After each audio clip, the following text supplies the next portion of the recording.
come to Tea and Toast. Another beautiful day, another podcast, another thing to talk about. I hope you guys are doing well.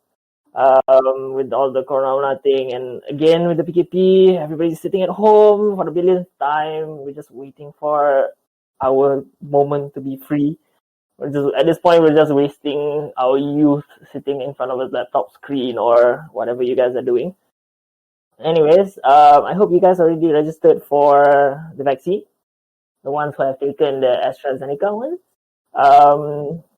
Good luck, because I heard like there's a lot of side effects basically, but it's only for the first day after. So make sure to take care of yourselves after getting that shot.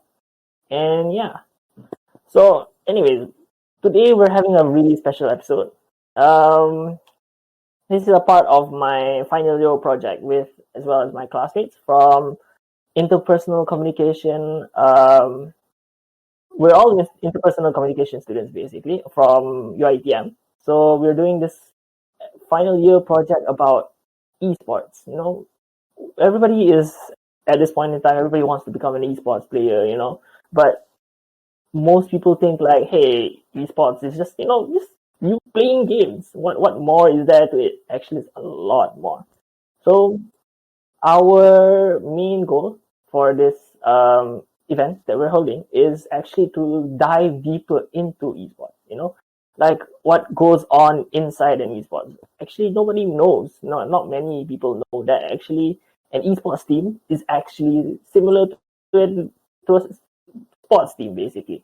You have your managers, you have your casters being your penyampai, basically your those football announcers that goes like go go go go whenever someone scores. It's basically like that. It's called casters. We have your strategists and a whole other bunch of different inside management things that you wouldn't know is actually a job. So today we have a very special guest. We're gonna be talking to an esports player slash. Well, he had an experience in doing a little bit of casting here and there, but So I'll first introduce our guest. His name is Muhammad Ammar. He's actually our sir, our lecturer. He has been playing quite a few games here and there, Dota, and the one that is popping up a lot was Arena of Valor and also Cardfight Vanguard. Cardfight Vanguard is, I think some of you would know from the anime scene that it's actually an anime developed into an actual game. So he has been a Malaysian representative twice, and one of them he was even a top 8 finalist for Japan in a tournament in Japan. So you got to give credit where it's due. So without further ado, let's invite our guest to introduce himself. Muhammad Ammar Asteroid, if I mentioned that correctly. So. All right, Maya, thank you so much. Yeah. Hello there, guys. Excited to be here with you all today. In itself, I'm liking it. I'm liking the energy that we have here. You are talking about esports, and then we're talking about, the leverage that we have, yeah, going into this untapped, raw potential, yeah, that we have. I like the likening that you did there in the earlier phase, yeah. We're talking about like, while we don't have people shouting goal, goal, goal, but you can feel the excitement, yeah, every time a play has been made. You've seen it a lot. You've seen it before. And likewise, I'm just excited to be here with you all, and yeah, let's see what we can do and discuss about as much as possible when it comes to youth esports and where it's heading. Thank you for joining us. I really appreciate it, sir. Or well, today we'll keep it casual. Like we'll call you Asteroid or sir when the time comes. Okay. Definitely.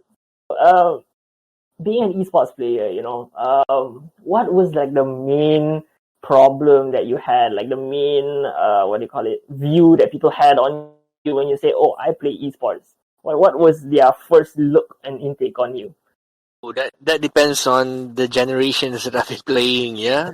Well, when I was a teenager, the perception was, it's okay, he was playing games, let him have his fun. But at the same time, you can't really go too much into it, you're wasting time. Yeah, you have SPM, you have Yeah, you have your future to think about. You have university. You have a lot of time to play after that. And then when I'm in when I'm in university, kind of the same concept. They think that yeah, they kind of think that I'm just wasting my time playing games day in and day out. They say that I'm destroying my eyes, I'm destroying my ears. no, that's the main thing that parents would always attack you. Like, you tak sayang your eyes ke, Exactly. And you'll be very surprised, yeah, to know that the views that your parents have, the concerns that they have, yeah, are the concerns that community as a whole, yeah, or the general audience have as well when it comes to, spending your time too much in front of the screen, in front of your mobile, and then, they start to think that there might be some long-term health damages there.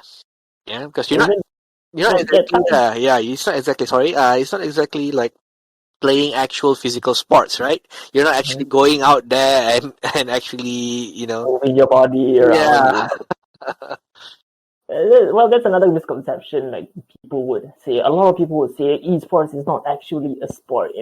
When you look into like the context of sports, what is the definition of sports? It's something that you have the physical capability to do, and also it mentally challenges you at the same time as well. So it requires skill.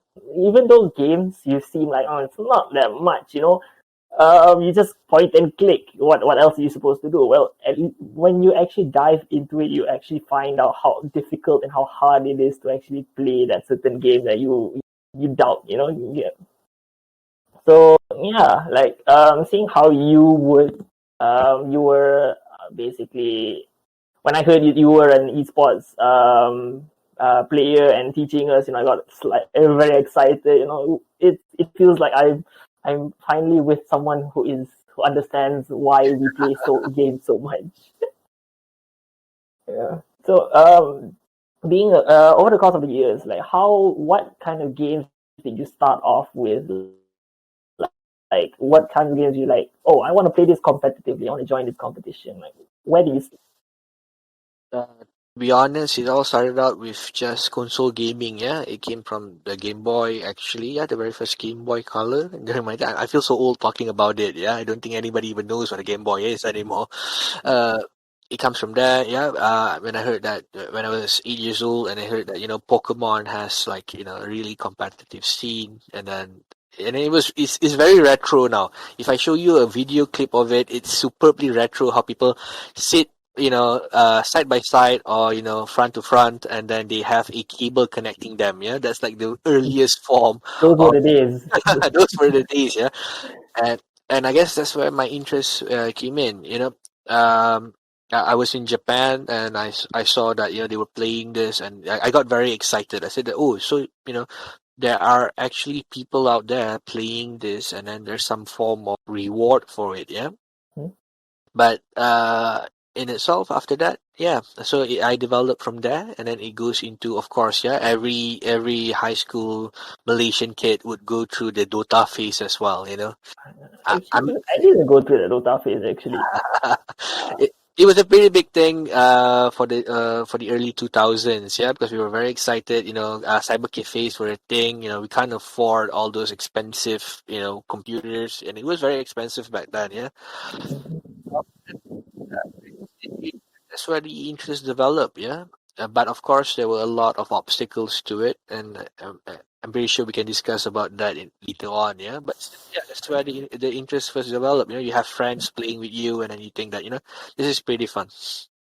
Okay. I see that you have gone to, being in 2020. Would you have gone to Japan to play Card Fight Vanguard, or would it be like an online kind of thing? Uh, If COVID wasn't a thing.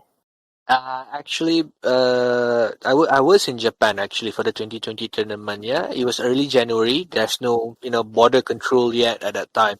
The qualifiers was in 2019. It was very intensive, and then after that, we pushed that ticket in. We got it. My team got it, and then in itself, we won in the individual and the groups to qualify to represent Malaysia in itself. Yeah, and then we went there. We were actually in Tokyo. We were there for 3 days, and Well, That's let's pretty just say cool. that, yeah, it was pretty cool. The tournament wise, it was really huge. Yeah, they were promoting the game in itself. It's on mobile, and they had the global version just out. And then we were like, yeah, we were just there to soak it in. But then, of course, COVID happened, so they didn't have any other tournaments after that. Because they had to see whether or not it was actually viable to have it, on later days. Yeah, I pandemic is thought a that thing. true. Well, I thought that you were also a game shoutcaster. What's the difference between a game caster and a game? What's it called again? Just now? I can't remember what's it called. Yeah. Uh, hold on. Yeah, a shoutcaster. Yeah, what's the difference between a game caster, and a shoutcaster? Well, it's more of a play-by-play kind of thing. When you go into a game caster kind of mode, it feels more restrictive. It feels a bit that you have these restrictions upon you. Of course, the similarities is that there's no profanities. You're not supposed to curse. Yeah, all of the basic ethics when you're casting, yeah, are there. But in a short casting scenario and mode, you're there with the people. It's more on live commentary that the play by plays are there. You have your Mhm. audiences, yeah, they are interacting with you, and then you are just excited, yeah. You're a pundit. You're there. You know what you're talking about. You know what you're saying, and then more often than not, you're that annoying little voice that says, "Oh, he should have done this. He should have done that." Yeah, It's always the casters that think yeah. they know better, but in fact, when you're in that position, you would do. Yes, exactly. The pressure gets to you. So obviously, everybody can say like, it's so easy, but when you're under pressure, it's a whole other different story. A whole other scenario. Whenever I rewatch it back, and then when I listen to it, but yeah, that's the main differences there. There's a basic narrative commentary when you're game casting, yeah, and more often than not, it's not exactly live. Yeah, you're not doing it on the fly. It's pre-recorded so that you if you have any errors, if you have any issues, or flags when it comes to the language issues as well, yeah, Yeah. it can be edited out. But the Yeah. shoutcaster is there; they're live streaming it. Yeah, they are there doing most of the work, and Mhm. I guess it's is the important rule of ensuring that the number taps on your viewers don't go lower a certain bar. Well, okay, being a shoutcaster yourself, what do you feel like? Do you feel like it can be developed into something more than just you sitting in front of the computer, just talking about the game that's going on? Like, do you feel like it's a whole other different world that everybody should look into?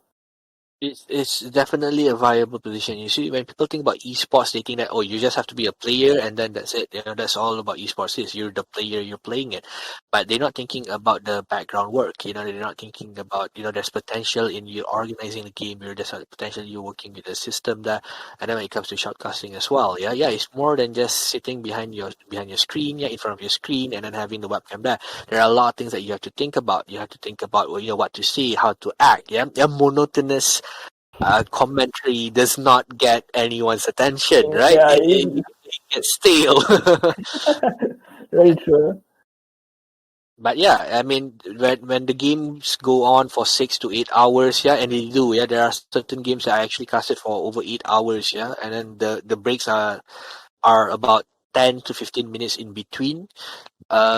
You have to keep up the energy. You have to make sure that you look excited. You need to powder up during the breaks that you have in between. Yeah, you need to you need to look like you're still. It's just like you're still full of you're still at 100%. You have to give the audience that kind of potential. I think that it's a one career path that you should think about as well. Yeah, because Mhm. not everything is on television anymore. It's Yes. it's a viable position there. Seeing how like I'm pretty sure you have been keeping up with the Malaysian shoutcasting community as well and the casters community as well. Where do you feel like the community is slowly growing, or do you feel like there's more things that the community can do to put themselves out there? Because this is like I said, not many people know what shoutcasting is or casting is, and what kind of like skills do you feel like they need to actually like, for example, if I'm interested in casting, like what do I need to get inside shoutcasting? Is there a community I can join? Is there like a community that is registered and anywhere as like they can say like Mael is the shoutcaster now. Okay, you can hire me. So, well, back even when I first started doing this as well, yeah. Of course, with any career path as well, I brace myself for rejections after rejections. Yeah, there is a path that if you want to try out, especially in the esports scene, they usually have a lot of open interviews that you can give your a pre-recorded video of you doing a sample, yeah, a sample shoutcasting, the way that you do it, and then a commentary on yourself, and then you send it out to these companies, and then you keep sending it out for every events that they are looking for shoutcasters, and then you slowly build your own repo there. I remember back when during the early stages as well, yeah, there were a lot of shoutcasters who were big names in their country right now. I knew Eric Eruption from Philippines. I knew Riku from Philippines as well, Kaisaya from Philippines. They shotcast a lot locally in their country, and then they're very big names now. And back when they started, they were just as nervous as I was as well, yeah. And then there's of course, yeah, in the Mobile Legends scene, yeah, big names like Ikuto, like Karakuri right now, yeah, they're the staple shoutcasters in the Mobile Legends scene, yeah. Back when everyone first started in their different paths, everyone was just as nervous. Everyone was just as green as well, yeah. But they kind of get into a groove of things, yeah. And especially in the Malaysian scene, I enjoyed watching the Mobile Legends commentary, yeah. I love seeing how they portray themselves, and then that's the advice I can give to those that think about not trying but they want to try, is that they have to try. Don't the rejections will come in, or even worse than rejection, Failures. being ignored. Being ignored is even worse than that. But it doesn't mean that you stop trying, because there will be one point that they want you for the event, and then you better be sure that you do a good job at it, and Mhm. then you slowly grow off from that. Yeah, nobody starts off saying that they're the best at what they're doing. They had the ups and downs, and then that's how they got to where they are right now. Yeah, I think most of the shoutcasters now that I've seen, maybe internationally, is they're not actually particularly that young. They're, I think, mainly in their 30s, the Yeah. late 30s, something like that. But they have made themselves a name that will live on forever. Have you seen the classic Faker, look at the moves, shoutcast, the Hiko, what is it? The inhuman reactions Hiko shoutcast. Once you get into that, I think everybody would already know your name. It took them quite a while as well, if I'm not mistaken. But now once they are already out there, they're really sought after. How did you get actually? How did you get chosen for this shoutcasting for the Vanguard recently? Most of it starts off the same. I was a player. They know I'm experienced, and then when the spot opened up, um, I just sent a video over it. Yeah, the main organization Bushi Road in itself. Yeah, so they were looking for shoutcasters. I told them, I know, I told myself actually, hey, maybe I can do this as well. I'm still playing the game. I'm very active with it, but it's another path that I might be interested in doing as well. So I sent a video over. I talked to a few people. They interviewed me. They liked me, and they said, "Hey, okay, so why not? Let's do this. Let's make it a thing." And then after that, the community tournaments. It became staple. They just, yeah, let's get this guy to do it. Let's get this guy to do it, and then it just steamrolled from there. Mhm. Once, basically, what you're saying is once you're already in it, you're in it for the long ride, basically. A long ride. Kind of like that, but it's more the sense that if you feel that you can do it, Mm. it's not easy, and then sometimes it's a bit taxing, yeah, because different tournaments runs on different dates, yeah, different countries have different tournaments on different dates as well, different times. And then I remember waking up at 2 a.m. Yeah, to shotcast for a live game in Europe, and it's kind of like yeah, you have to brace yourself for the time zone differences as well. Mm-hmm. And thinking that because you have a full-time job, you have to adhere to all of the to all of this, and then think to yourself that if you can actually bring it up. Okay. You've been in a team. You've been how many teams have you jumped into previously, or are you Oh, still in the same team? currently, because the only game that I'm active in are currently Cardfight Vanguard Hero, and then of course the real life Cardfight Vanguard as well, and then with Wild Reef in itself. Yep. I've been with the CDG Ronins for as long as I can remember. Yeah, the Malaysian mainstay name in Card Vanguard, the go-to in itself. Mhm. Um, I mean, we're proud. We're proud to call ourselves one of the best, in the country. And then when it comes to Wild Rift, because we were ex League of Legends player, but those were a bit different. Yeah, I've been in different teams with different people for different games. Okay, seeing how you've jumped from teams to teams, basically, how did you feel? How do you feel like the management went? Like, is it tough for them for you to for example, like the team that you're in now? So, is it how is the management like? How is it when you first thought how management was, and now compared to now? What do you feel the difference was? Feel that the older I get, the more I am empathic towards the management side. Yeah, because as young players, you feel that sometimes your manager is not doing enough, your coach isn't doing enough for you. That you can get a better treatment outside. Mhm. I do admit that there are bad managers out there. Yeah, those that are only there for the cash and they're not doing anything above and beyond. But I also understand because seeing that I'm going into that side as well. That eventually I felt that it's a tough job. It's a tough job that you're trying to manage. For example, if the team has like five and then one extra reserve player, right? To Mhm. manage six talented individual, and then each of them have their own quirks, and then they have their own, negative side of things. That Always that to they be don't really. there, Yeah, basically. and then the difficulty in trying to maintain the harmony there, and then to do what you're tasked to do, to manage them, to ensure that and in esports as well, you need to maintain the player's health, yeah, actual physical health, and then what they eat, schedule their trainings, and then manage them to the registrations. It's a lot of work, and they don't get a lot of recognition for it because the pay isn't a lot, trust me. Seeing how it's still pretty in our esports is still in the baby stages for now, but seeing how Mobile Legends is picking up, ML is picking up, I mean ML and Mobile Legends, sorry, PUBG is picking up right now as well. Seeing how it is already, I think ML was the C games. I think they were in C games, right? In itself, Mobile Legends, PUBG, they're household names now in Malaysia. Uh, It's a big game. You want anyone to start mobile games. You want your 12-year-old nephew, your son to start any games. Yeah, to go for the esport path is of course Mobile Legend. PUBG is of course the next. It's equally big. I wouldn't say it's the next best thing. It is equally big. Yeah, they're household names. There's nothing wrong with trying out the other side of things, yeah, like the one game that I was competitively with, but mismanagement and misorganizations can actually make a good game fall off, yeah. And then, but you can see that how strong Mobile Legends is, how strong PUBG is up till today. You know that they're doing something right.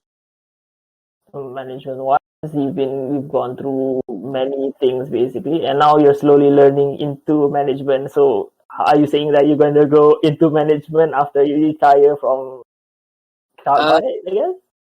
I wouldn't say that I want to go into it. I mean, on a personal scale, yeah, it costs a lot of time, yeah, especially when it comes. It's a whole different thing than you managing your time and your work, and then you want to go into tournaments, and then you want to go into shotcasting scenes, yeah.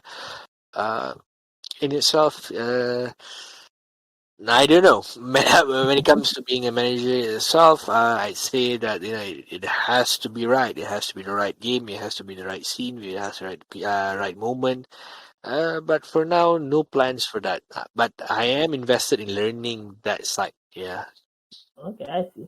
So seeing how you joined esports in a very early days, basically, when people still think esports wasn't a thing, where do you see, how do you compare before and after?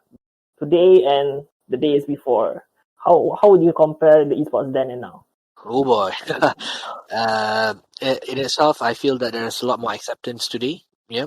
The public perception is slowly changing. It's becoming more positive. Yeah.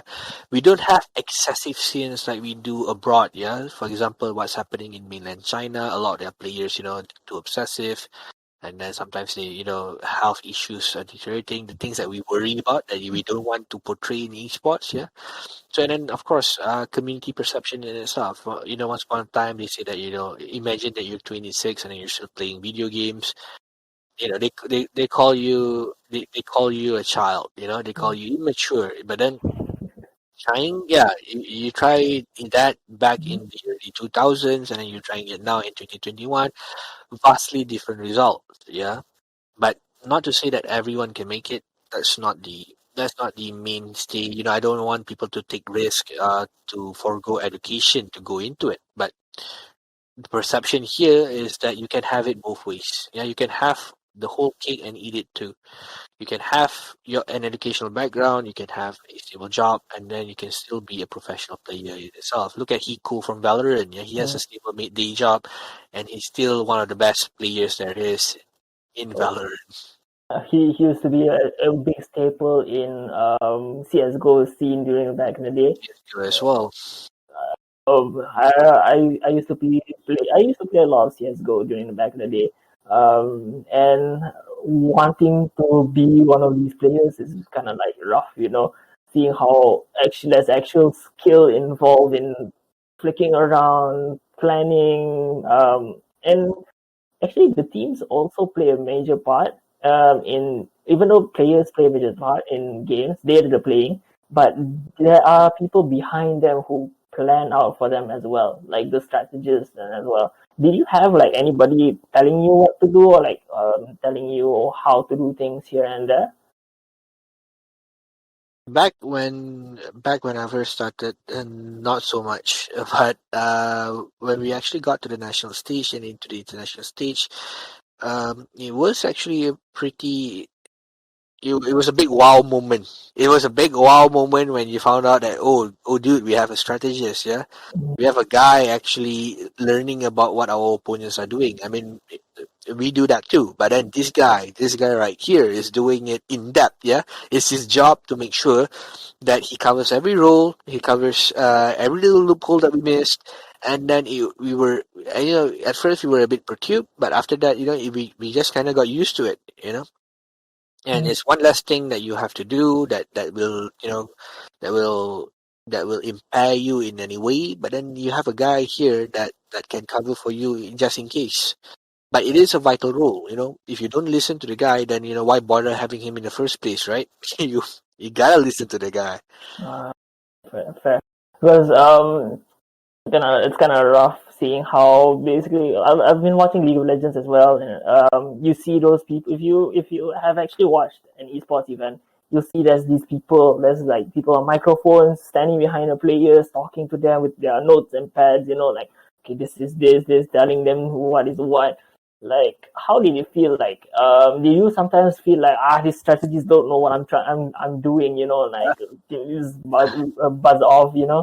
Have you ever felt that way? I mean, every good player should at least feel that once in a while, because you'll have this ego, a Mm. player's ego that I don't think it's wrong to have. That you should be having it. If you don't have it, there's something wrong with you, yeah. Because you should know that you're the best. Sometimes you have your coach, and the strategists they're usually the coaches, yeah. And then you have this coach, and then of course you respect their points of view, but then sometimes you just have this gut feeling. Yeah. I don't think it's gonna work. I don't think this champion is good for this. I think it's gonna be counted easily. I want to play this one. I want to play this one, and my gut is telling me that. But then the coach says no, and then that's when you receive. That's where the tension starts. Mm. And I guess it depends on each individual whether or not they're gonna pull through or not. Because if it works, if the strat works, then all good and fine. But if it fails, then you as a player itself will be questioned. You know. You'll be like, oh, this is what you get for not listening to the manager, and things like that. There's a lot of backlash as well. Okay, seeing basically you've compared the past and present.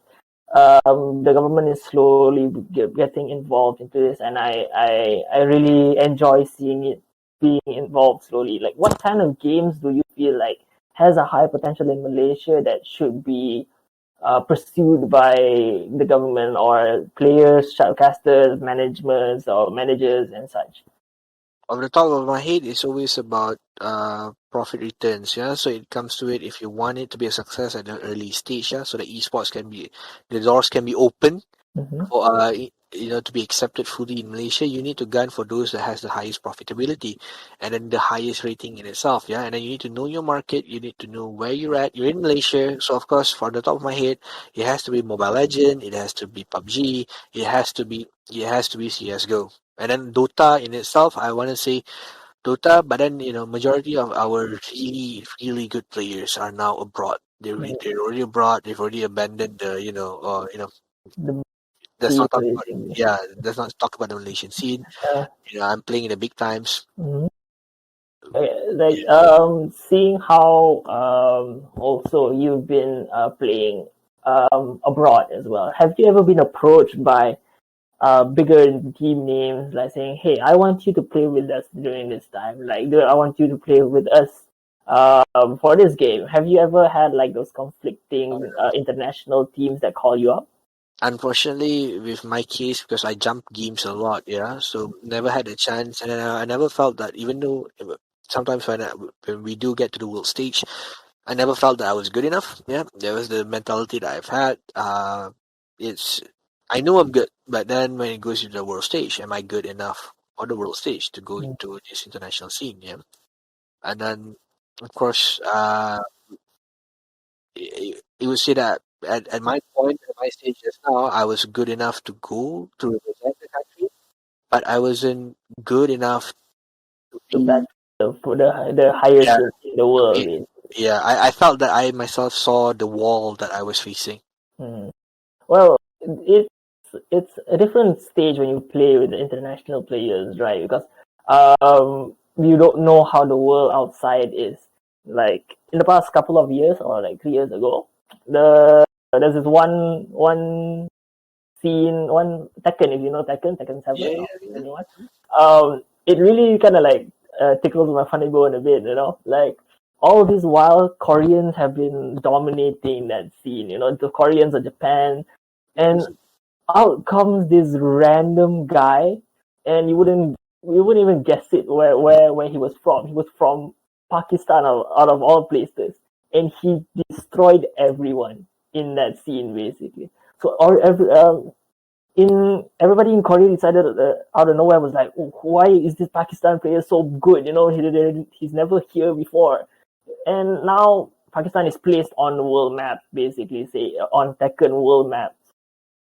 Players from Pakistan were actually a lot better compared to some of the players in Korea when some of them flew over there. And it's kind of funny. So Malaysia in itself is slowly building. I see they're slowly building their name for certain games, like PUBG Mobile. I think they've gone to Abu Dhabi before for the finals, and it's great where we're seeing that teams in Malaysia are developing into something more competitive and seeing themselves as a powerhouse, being able to fight outside. Have you faced like a younger child? Like maybe there's always the case where a younger person is always better than you. Like what do you feel when you face those kinds of opponents? No. At my stage right now, I simply accept it as it is. Back then, I'm pretty sure when I started out, people my age now, yeah, were thinking the same thing as well. Oh, this kid here, I'm gonna pawn him. I'm gonna destroy him, but then he Mhm. destroys me. Uh, mm, Simply put, I guess when I was, if you had asked me this question 10 years ago, I would say that that wasn't any problem. Yeah, I'm better than them. I'm gonna be bad. I'm pretty sure I'm gonna win anyway. But at this stage, I'd say, it should be. We should respect the generational differences. We should respect uh, the power of youth in itself. I Mhm. mean, look at. Yeah, Hiko, right? He's in 100 Thieves. He's in Valorant right now. Their latest player, yeah, who's actually now, I don't know, they're having like sort of friction or some sort of inner competitive battle between each other.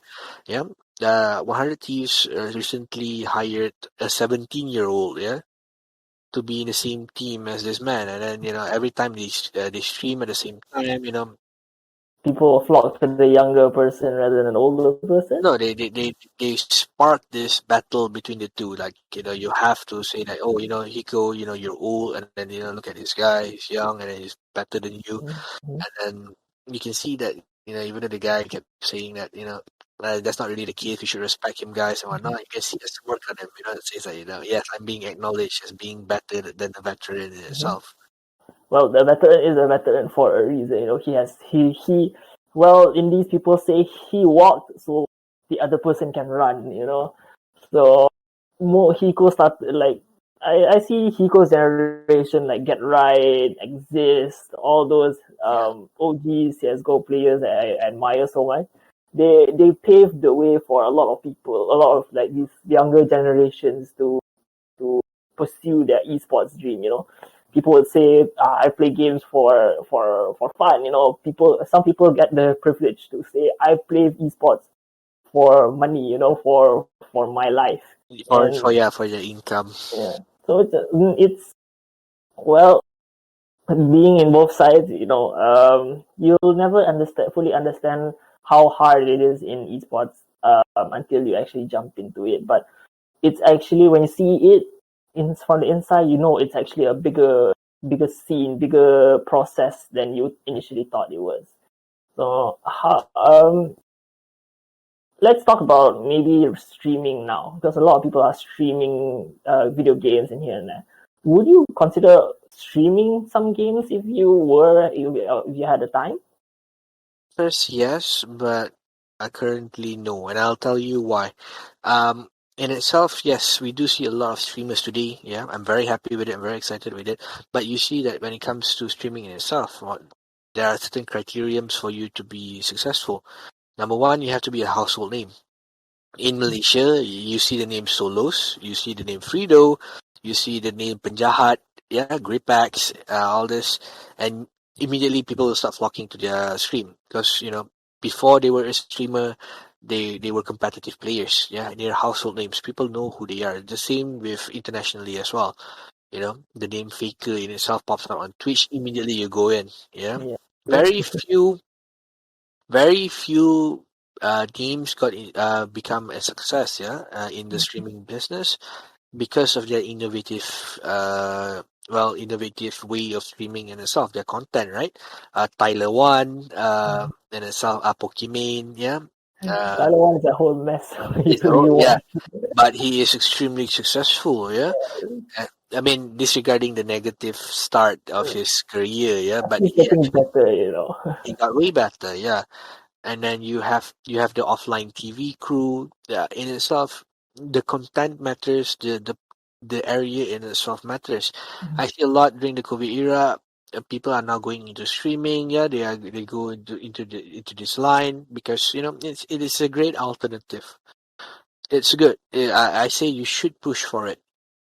But at the Oh, same time, you get discouraged by seeing that, you keep on streaming days in, days out, and then the number of viewers doesn't get higher. It discourages people, and then I'm afraid that when it comes to it, that it discourages people from playing the game entirely, yeah. Because they felt that they're not good enough, they can't get people to watch, and then eventually I get scared from that myself. So I thought that, yeah, I'm never gonna do streaming. Uh, Game contents, videos on YouTube, that's a definite. If I'm good at it, I should be doing it. Yeah. But when it comes to mhm. streaming in itself, you need to be confident that your content is going to work. You have to be confident that your own visual, yeah, because you know what I mean by visual. It's Very important. very If it catches your eye, and it's a big problem there. important. So in itself, you have to be very good at what you're doing as well. Because if not, then the question that people have is that, so then what does your stream have to offer when hundreds of thousands of others are streaming at the same time right now?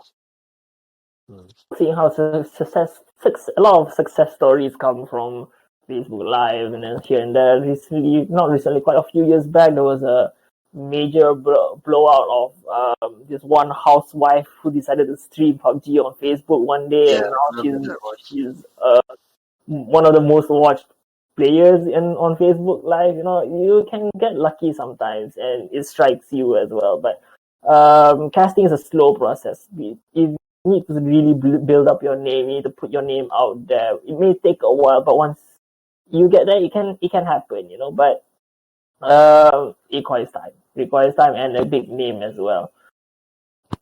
Big name So, definitely helps. Yeah. but seeing how it is, okay. For example, I'm. Would you say like people who aren't good at playing the game but good at reading the game could actually enter these kinds of like management or strategy, being a strategist for a team? Definitely, yeah, definitely. You look into how SKT started with in law as well. Who needs to know a lick of how to play champions in itself, to play the game in itself. But what he does have is the knowledge of the champions and knowledge of the game because he studies it from a managerial perspective. Yeah, you don't have to be a player first. I mean, it's a skill. It's a definite plus to have the knowledge. Yeah, but if you're going at it from a very professional standpoint, there's no reason for you not to be able to learn it beforehand and then adapt to that style afterwards. I've seen a lot of situations where the manager has no idea how to actually maneuver the game characters in itself. But they know how the game is being played out. They know the strategies that they need to employ. They know exactly what they need to do, and they know how to handle themselves under pressure.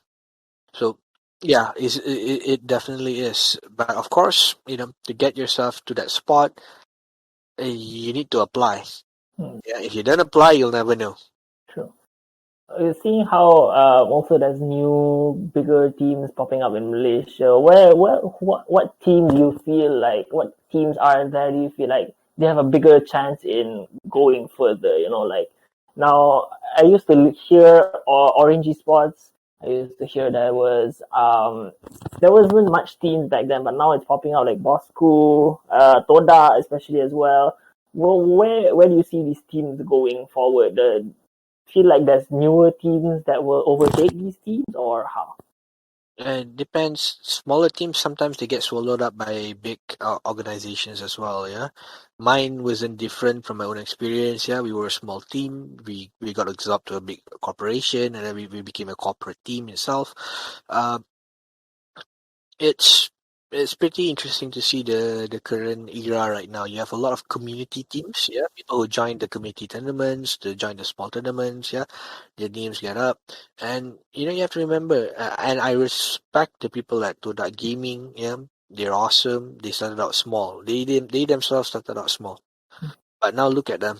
People know that the brand throughout every game that you're playing in Malaysia because of the effort that they put in to ensure that they give the ROI, the return of investment of their players, of their fans, of their audiences. Yeah, they make sure to pay them back. Yeah, Like every basically gamer person I see out of nowhere there'll be a Toda share at the back, or somewhere it'll be Toda. Now in SS15, I think here in Subang, they have like I think a center. I don't know if it's a center or what. It's currently being built. It's above Sol Pocha, I think. Now Toda is being there near Joe's Barber, if some of y'all know lah. Yeah. So okay, let's go into maybe slightly a personal side. What kind of games do you actually mainly enjoy playing? to be honest, I enjoy MOBA games. Yeah, I do enjoy on a personal side playing shooter games. We've discussed it before. I like Valorant, yeah, especially now. But in itself, I'm not really good at it. But I do play it on a personal skill and then I play it for fun because I know competitively I couldn't shoot a lick. Yeah, I wouldn't be able to shoot a lick, but I enjoy that. But I say yeah, MOBA games, card games, online card games, and then of course, yeah, just standard MOBA. Uh, Because yeah, playing with friends is fun. Competitively, I wouldn't advise you to be playing with friends. Yeah, but then when you're playing it within the game, yeah, climbing rank ladders and whatnot, it's fun to have people to talk to. let's go into like one of our final questions, or one of our final things. Like, as an educator, the personal educator, and a player as well, you see esports or anything related into esports going into the education line anytime soon? It's already in. Depending on the institution that you're talking about, yeah. For example, Asia Pacific University, they have their own esports module. You know, they have their own department. They have players, yeah, that were once well known. You know, people who are already aged, but then they are experienced. They are veterans. Yeah, they know what they're doing. They become the educators, and in itself, it's in the education line. Yeah, it's in the education line. Mhm. There are a lot of criticisms from people saying that, if it's in the education line, there's no point because, these people, they learn on the fly. But we're seeing a lot of institutions, yeah, or players from institutions who are now currently rising because they've gained that experience beforehand. They received that certificate, the education certificate, yeah, as a backup plan, and then they have the knowledge, they have the potential, and then they go into it. It's very aggressive because while you are learning, yeah, you're earning your certificate, Mhm. you are competing as well. You're balancing your studies and your future career at the same time. Mentioning about balancing, okay, how did you manage to balance the both of your study life and your gaming life, and now especially you're doing, I think you're doing your masters as well, and also teaching part time at the same time. How do you balance all of those? From time in time out.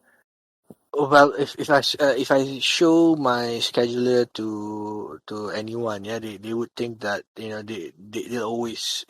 I always enjoy the shock face that they have. I'm currently doing my PhD. I'm I'm also, yeah, I'm working jobs, and then I'm playing, and then I'm in the competitive scene as well. It's a lot to juggle, and then especially you have to put in social life there as well. Because you can't exactly go interact with people while having a mobile phone stuck to your face. That's not socializing. That's just bringing work outside. Yeah. But in itself, uh, finding that fine line for you to manage both, everything, yeah, it's a lot to take in. And I find myself sometimes back when I first started, yeah, that I was in fact leaning a lot more to playing games, and then there was a time that I wasn't even concentrating on my competitions. I was focused more on my work, and then I was focused more on my studies. It's a lot to take in, but it's not impossible. As long as you can find the right balance, yeah, and still have a life outside, meaning that you still socialize, you still see the greeneries, yeah, not actual just, in-game trees. People will say go out and touch some grass, when you're playing too long already. I mean, more so for health purposes, yeah. So it's a good thing to have. It's a good thing that I believe that everyone can find that balance, yeah. And when they do, you'll find that it's all the more easy to be able to juggle all of this. Okay. On a final note, what would you like to see from esports itself in the next maybe 5 to 10 years? Let's say. What would you what How would you see esports growing in Malaysia in general? In general, I would like us to at least establish a very linear traditional career path, yeah, and like how they're doing it in South Korea right now. If you're an esports player, you have to register, you have to actually have a license, yeah, Oh, to okay. call yourself an esports player. Yeah, you know that for the corporations in itself, when you're playing League of Legends in South Korea, you need to have a license. Okay. You're playing Dota, you need to have a license as well. And they become traditional. I like it if it became a norm, like Mm, how you'd have football teams, yeah, associated with corporations. I'd like to see that with esports as well here in Malaysia. A lot of other countries are doing it outside, yeah. South Korea is doing it, America is doing it, the UK is doing it, France is doing it. Uh, Heck, even India is doing it right now, and Indonesia, yeah, yeah, even Indonesia is doing it. Indonesia is doing it already. Okay, that's Yeah, they're doing it already. Yeah, EVOS is a household name, and they're a company first before they dabbled into esports. mm, And that's what I like to see Malaysia doing it as well. But I know that right now in itself, yeah, even with all the acceptance that we have, the amount of people against esports to be normalized is still huge. Yeah, I'm not gonna deny that there are a lot more critics than we do have supporters. Yeah. Well, maybe by the time our generation is brought up, most probably it will be that time where esports is finally fully accepted in the general public. You Yeah, know. because you can take the case study from the current pandemic. You can see that what is generating more money. Is it physical sports or is it esports? You can see that esports players have Mhm. no issues adapting to the pandemic situation. At the Mhm. same time, we're seeing a lot of our athletes. Yeah, I mean, I'm not giving any flag to them. Yeah, I'm very proud of them. They should be proud of what they're doing, but at the same time, it's struggling. Mhm. Yeah, it's struggling to survive in itself during the pandemic situation. And then, if you think about all the opportunities, all of the youngsters right now, yeah, who are looking for employment opportunities, yeah, and then they're good at playing video games, they're good at the games that they're playing competitively, they should be given a chance. They should be given a platform for them to rise, yeah. Mhm. Yeah, true. And All it right. can't happen. It can't happen if if people at the top they don't give them a chance to shine. Yeah. Well, I guess that's all the time we have today. Well, thank you so much for coming on our podcast today and telling you all about your experience and what you feel about esports and all behind the scenes in sense. I learned a few new things, and I hope that like everybody who is listening in learned a few couple of things. Um, Furthermore, just to clarify about the FYP that we're doing, Rage is in short is rise and glory of esports. So our main goal is to show that esports is rising in Malaysia, and there is more to it than meets the eye. So this wouldn't be the first and last session that we're having. In the near future, I think about a week or so, we'll be having professional PUBG players giving their insights and talks about how they got into the game and everything. But that one will be posted up soon. So, anyways, I would like you guys to follow our page at inc_rage, if I'm not mistaken. From there, you can find our other pages, our Twitter page, our Facebook page, where we will be posting up a few things here and there, our information, as well as tidbits of information saying, okay, what is casting, what is management, and everything, all of that. And also, a competition that we were planning out for Rage as well. So I hope you guys had a good time. Thank you again, Sir Ammar. Asteroid. I'm sorry if I still butchered that. Thank you so much again for spending your time of day to talk to us and to share your experience.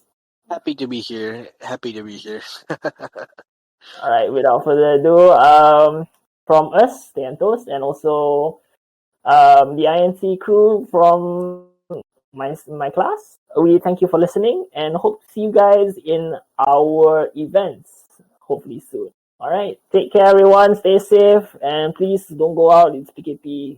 Take care. Goodbye.